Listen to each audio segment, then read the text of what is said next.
Pozdrav, ovo je poruka za sve moje pretplatnike ili gledatelje.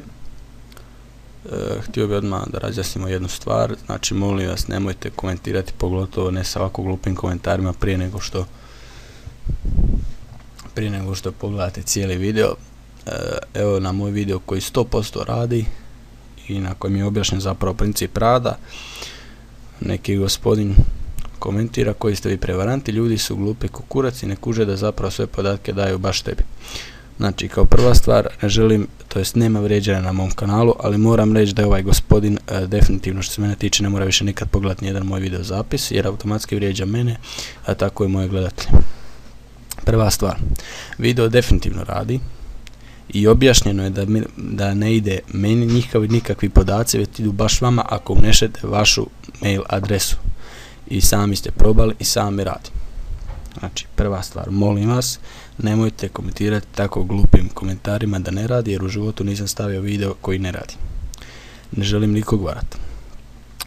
Druga stvar, nema nikakvog vrijeđanja.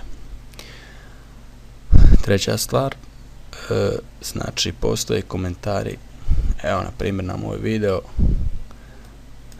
znači jako jedan pozitivan, znači na kojem dečko komentira da sam pametniji od bilo koje tehničke podrške i da sam mu pomogao.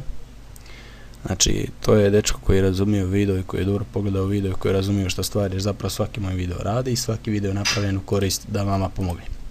Stoga vas molim, bez ovakvog glupih komentara i bez ovakvog vrijeđanja, jer jako mi ovo diže živce i tlak kad vidim da je neki gospodin komentirao video, zapravo ga nije ni isprobao, već ajde ide on sad prosvijetlit narod, a izgleda da nije pogledao mojih ostalih 79 video zapisa koji također pomažu ljudima u nečemu, pa je mislio ja sam debil, stavio sam jedan video pa ću vas sad sve to obzeti. Kao prvo, boli mene briga za vaše šifre i za vaše podatke s Facebooka. Vaš život.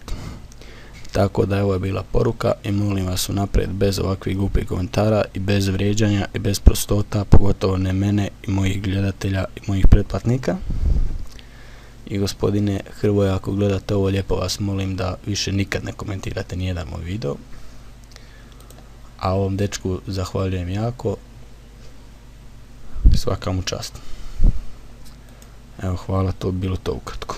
Pozdrav.